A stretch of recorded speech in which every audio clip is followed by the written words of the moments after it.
Hi guys, we're here at the Sydney Story Factory in Redfern to discuss the film Paper Pilots, Paper Planes rather.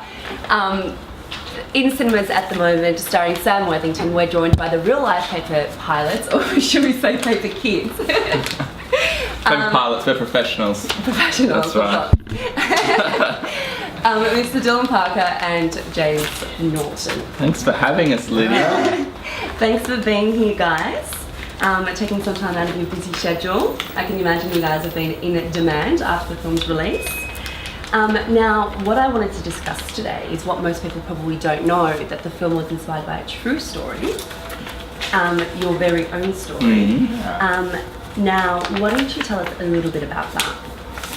Our very own story. So Dylan and I met at a regional paper plane competition in Canberra when we were going to uni. Yeah. And we became great friends through that. There was quite a story behind it. Okay. I don't know how much you want me to go through, but...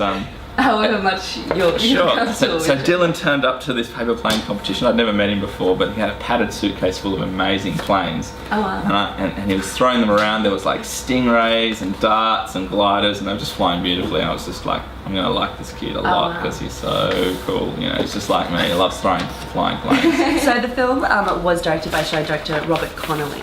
How did he hear about your story, and how did he actually approach you guys to turn these into an actual film? Yeah, well, when we were in Austria for the World Championships, we and I got third, and it was an amazing sort of competition, and we got a bit of media attention from it. So we got a few interviews while we were over there. I think I did an interview with Adam Spencer on the ABC, which was hilarious, and it was really fun. And eventually, the guys at Australian Story got hold of the whole thing, and I think they're used to doing really serious sort of stuff. So they thought, oh, let's do something on this story. So we did an episode of Australian Story, which is it's actually in the process of being updated now, so you'll probably be able to see it online. Yeah. Sort of like a 5 years on. This is where are they now? At. Yeah, but they did a documentary on us and our trip to the World Championships, and I think Robert Connolly had been looking for something to turn into a kids' film in Australia for quite a while, because the way he explained it to us is that, and it's so true, is that all the kids' movies in Australia are very American. You're always watching the animated series and Pixar and all those sorts of guys, and I think he was worried that all the heroes that kids were idolizing in films were American, or it wasn't necessarily an Australian experience. So he thought a kids movie for kids in Australia about Australian kids would be a great idea. So I think when Paper Planes came along, he went, yep, amazing, perfect opportunity. So he got in touch, gave us a call. We thought it was a bit of a prank at first. It's a bit strange, isn't it? But what he realised was that paper planes are really visual, and they're also incredibly marketable because everybody's folded a plane. There's that hereditary thing where everyone can parents relate to it. Yeah. And do you feel like that? Well, Robert did a good job in actually taking the essence of what your journey was like as actual paper pilots, 100%, and translating that in the actual film. Yeah, I think initially his curiosity was, these guys are so excited about planes, and so there's so much energy, and he wanted to sort of understand that. So he spent a lot of time with us early on in the process, just trying to understand that. And I think he quite early on got that whole childish energy of what it's like to throw a plane. I think he understood that quite quickly. Yeah. Which is really interesting. I think he's done a fantastic job in actually carrying that excitement and that passion, and the same feeling of when you drop a box of paper planes into a room of people, and everyone's throwing planes around. I think he's captured that perfectly in almost every part of the film.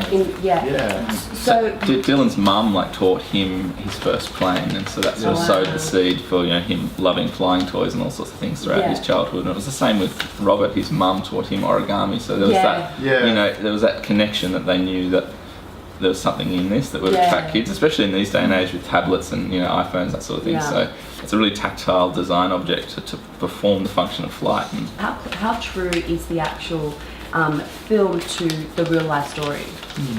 I think when you're making a movie, very quickly we realised that the story would have to fit around the way that they would be able to produce it. So it's very difficult to shoot planes and things like that. I think at the same time, there's certain themes and things that you need to have in a story for kids to be excited about.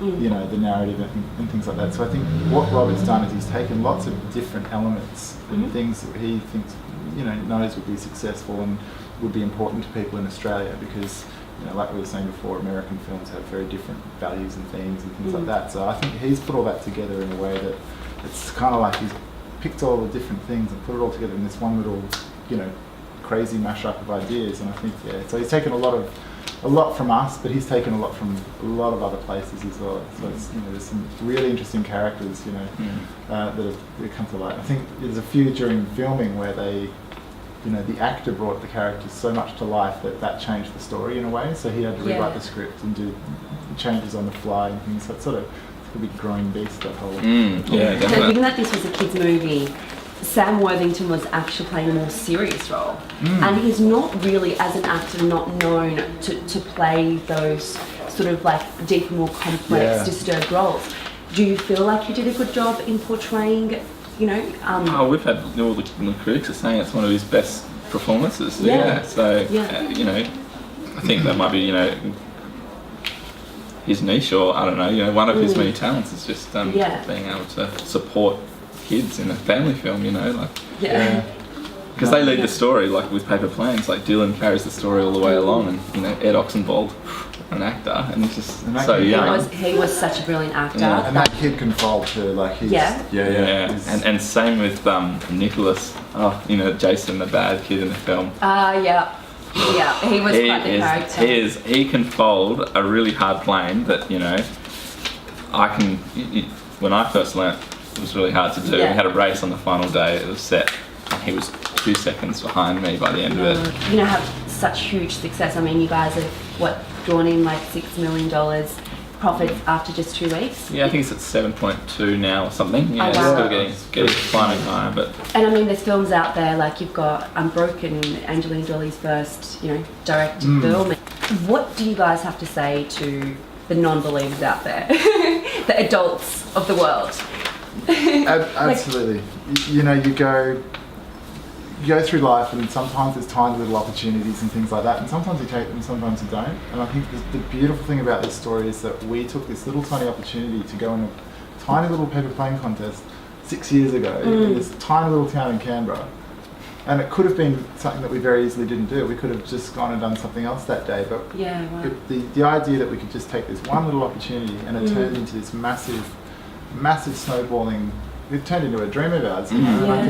And you can just follow that. And I think the lesson out of that is, take those little opportunities. You never know where it might take you. I mean, what do you think the future has in store for the Paper Pilots? Well, I think the book's what I'm focusing on at the moment, because I think it's, every time I watch the film or have kids come up to me afterwards, they're always like, can you show me how to make Clive?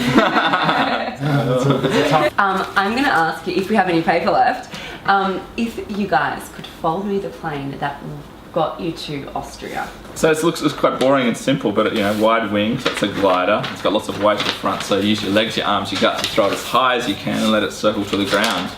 The only difference with this plane is that you press bumps into the leading edge of the wing, just like a whale. So, Kimmy in the film talks about, getting things from nature. Well, there was a reference to, the whale, for example, and her whale plane. So they're just bumps on the leading pectoral fin of a whale that make them more efficient through the water, and you can apply those things to nature into a form of design. So that was my plane, and Dylan's knocking up his. Oh wow! What's it called again? The Raptor. Nice. Oh, and that adds a bit of weight to the front, and you can just. Yeah. I actually wanted to say you could throw this a further. All right, let's do it. Yeah. So what happens? So if I actually win this, does that make me the world champion because I beat you guys? Yes. Yeah. Oh wow. Yeah. Awesome. We'll say that. 1, 2, 3, 4, 5, 6, 7, 8. I'll go first, right? So the key here is getting a good stance. You gotta feel your way into it, Alright, here we go. Oh.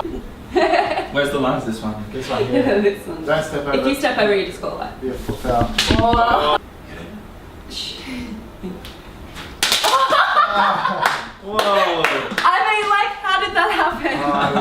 That was you were so nervous that you were like... All right, well, thank High you so much for that, guys. It's been an absolute pleasure. Thank you very much. Thank you so much. And again, we are at the Sydney Story Factory in Redfern. They hold plenty of workshops, including origami workshops, reading, writing workshops, how to cook, all sorts of kiddie creative stuff. So plenty of activities to work the imagination and bring out their inner child again. And they do adult ones as well, so feel free to come in and check it out.